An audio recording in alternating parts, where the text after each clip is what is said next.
Thanks for joining us. Today I'd like to run you through a really exciting copper gold exploration story happening here in Australia. I'm going to tell you about our projects in Western Australia. We're about to start drilling, and I'm also going to tell you about some really interesting developments for sediment-hosted copper in the Northern Territory. Standard disclaimer, the Encounter business model is very clear. We're a project generator and an exploration company that wants to advance projects through a mix of alliances, joint ventures and sole funding. This business model allows us to leverage the exploration dollar that we spend to extend into much bigger projects and to go a lot further. It enables us to go after tier 1 targets, the sort of projects that major mining companies are looking for, and if they can find something that turns the dial for them, it's going to be very significant for our shareholders. We've got a high quality partners. We're very fast on moving on new data and technologies to be able to secure new projects, and we think this business model is really starting to bear fruit. The company itself, very simple capital structure. We're well funded. We've got, obviously, in addition to the $6.5 million, we've got partnerships with IGO and BHP providing exploration for exposure for our shareholders. A solid board and a number of shareholders, IGO and Silver Lake, 2 corporates on our register. Encounter's been an early mover into world-class mineral provinces. We've established a position over a decade ago in the Patterson, where we're drilling in June. We've got a large land positions in both the Tanami and West Arunta, and more recently we've been securing a number of new projects in the Northern Territory focused on sediment-hosted copper, and BHP has partnered in the Elliott Copper Project, and we're advancing a number of projects 100%. A lot of the presentation today is around copper. Obviously it's in the news, it's not on the business pages, it's on the front pages at the moment. There is a very big demand for copper coming up, and after not a lot of exploration success for high quality deposits over the last quarter of a century, copper exploration is very much a place where people want to be. A lot of our focus for copper is focused on sediment-hosted copper deposits. Now these are it's a deposit style, very I guess made famous particularly in Central Africa, where I guess the outcropping deposits have been mined very successfully over the last 50 years. Australia is very much underdone when it comes to sediment-hosted copper, particularly given the quality of the deposits that have been found at Mount Isa and Nifty in the west. We really think that with the cover in the centre of Australia and the amount of new data that's coming from governments, that we've got a pretty unique opportunity to fast track sediment-hosted copper. And the goal here is not to find another deposit, it's to find another copper belt. So the Northern Territory, we call that the next hotspot for copper, and everything that's we've seen in the last year or so is encouraging us that we're in the right place at the right time.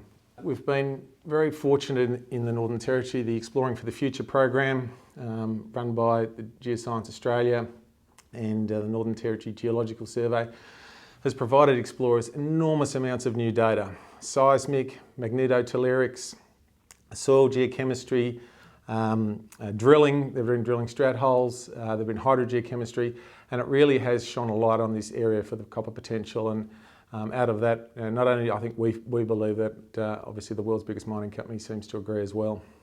Now, the sediment-hosted copper model is probably one of the least understood copper systems. There's been an enormous amount of work done in the last 20 or 30 years on understanding the porphyry copper model. I think we're at that point with sediment-hosted copper where most of the major mining companies are investing significant resources, and academia and research bodies as well, to really understand this style of deposit. And the reason is, when you find one of these, they tend to be measured in percentages of copper. They are high grade, high quality deposits, and that's what the industry is really looking for. These new data sets that have been provided over the last couple of years in the Northern Territory or in Northern Australia have really ticked a lot of boxes. We're looking at this region and seeing all of the major ingredients for the formation of these deposits, and plus, on top of that, a whole lot of empirical evidence that there's copper kicking around in the near surface sampling that's been done. Before all this new data became available in the last couple of years, we'd done a structural interpretation of the Northern Territory. When this empirical data came to light, we really started to secure projects. The Elliott was the first project that we secured because there was a very large 50-kilometre long order of magnitude copper in the water bore anomaly that was identified there. And that's the project that we've attracted BHP into. Large projects at Jessica and Carrara I'll also talk about later in this presentation. So the Elliott Copper Project, it really was a structural X on the map before the new data came to light, supported both in hydrogeochem and geochemistry. We've got a 100-kilometre long belt there along that southern margin of the Beetaloo Basin. BHP's got a large program of seismic and drilling planned over the coming years, and I think we're going to learn a lot very quickly in that part of the world. One of the things we have done over the last 18 months is prepare our own proprietary databases. One of the things that the Northern Territory Geological Survey's done over the last 50 years is when they've drilled station bores, they kept vials of the material of those bores in a shed in Darwin and Alice Springs.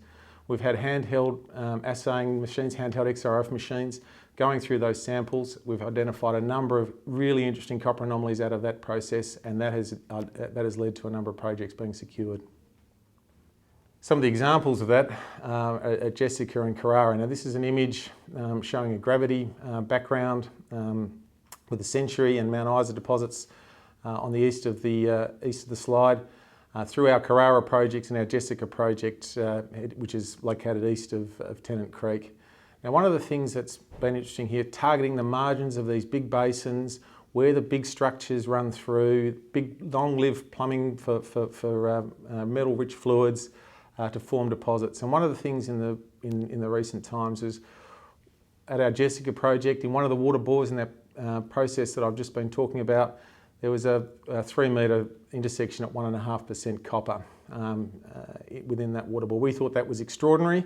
I think what we've seen in the subsequent 6 months is that there is a lot of other copper kicking around in this part of the world. We've seen copper found on the side of the road at the Crosswinds deposit. We've had copper drilled in stratigraphic drill holes as part of the National Drilling Initiative at Inca, and then the Geoscience Australia, as part of that same program, drilled a 1.7-kilometre long or deep hole at Carrara, and they intersected chalcopyrite, copper sulphide, sphalerite, zinc sulphide, and galena lead sulphide. They drilled that package that hosts the Century, Mount Isa deposits, coming back closer to surface at our Carrara deposit. The Carrara project is one of the examples where we've been using seismic, and seismic's been a big part of the Exploring for the Future program, where Geoscience Australia has run very long seismic lines right through this part of the world, and they've been really instructive from a targeting perspective.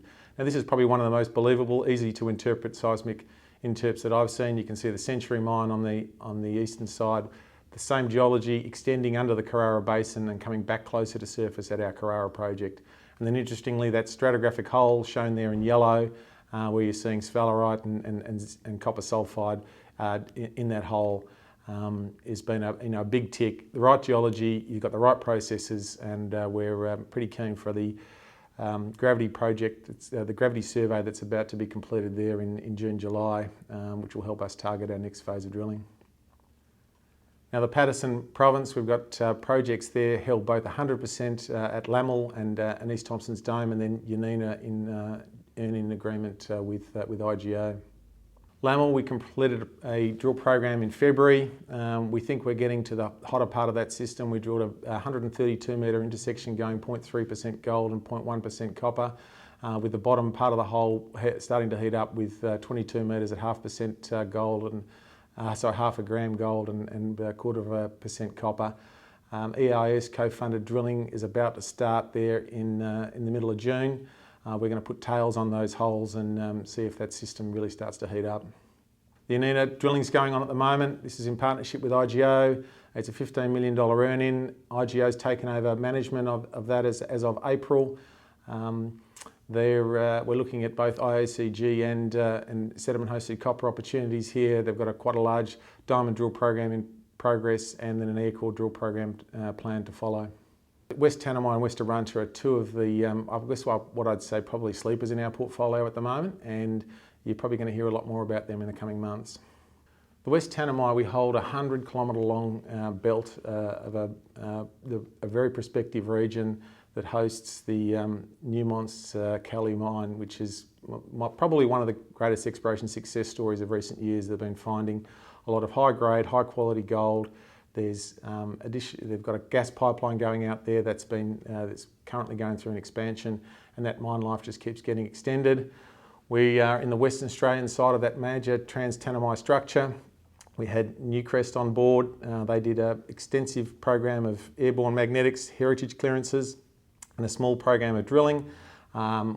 We've got a number of projects there, probably half a dozen, that where we got left high-grade gold intersections in shallow drilling for follow-up. So we'll be planning to drill them in the second half of this year. And this is just an example of some of those sort of intersections that are going to get followed up. Now, it's a great opportunity for those who geologists in the audience. You can see those big northwest structures ripping through through that magnetic image. There's a lot of work more to be done out of that as we generate new targets, and really a very underdone gold project. The West Arunta, just to finish off on, this is an IOCG target in a belt just near the Western Australian Northern Territory border. We've got sort of evidence of processes that IOCG mineralisation has got potential in this region. The gravity survey is planned for here to be conducted in sort of June, July this year, with an EIS co-funded grant ready to go to follow up. It's an interesting part of the world. We've got some interesting neighbours with Rio Tinto moving in, and these are the sort of frontier areas where you can find major new deposits. Just in closing, we've got a very busy 6 months coming up. We've got work with our partners at IGO and BHP. We've got drilling programs planned for 100% owned projects, both in the Northern Territory and in Western Australia. So watch this space. We've got a very big exposure to exploration for copper and gold in two of the commodities that are most sought after.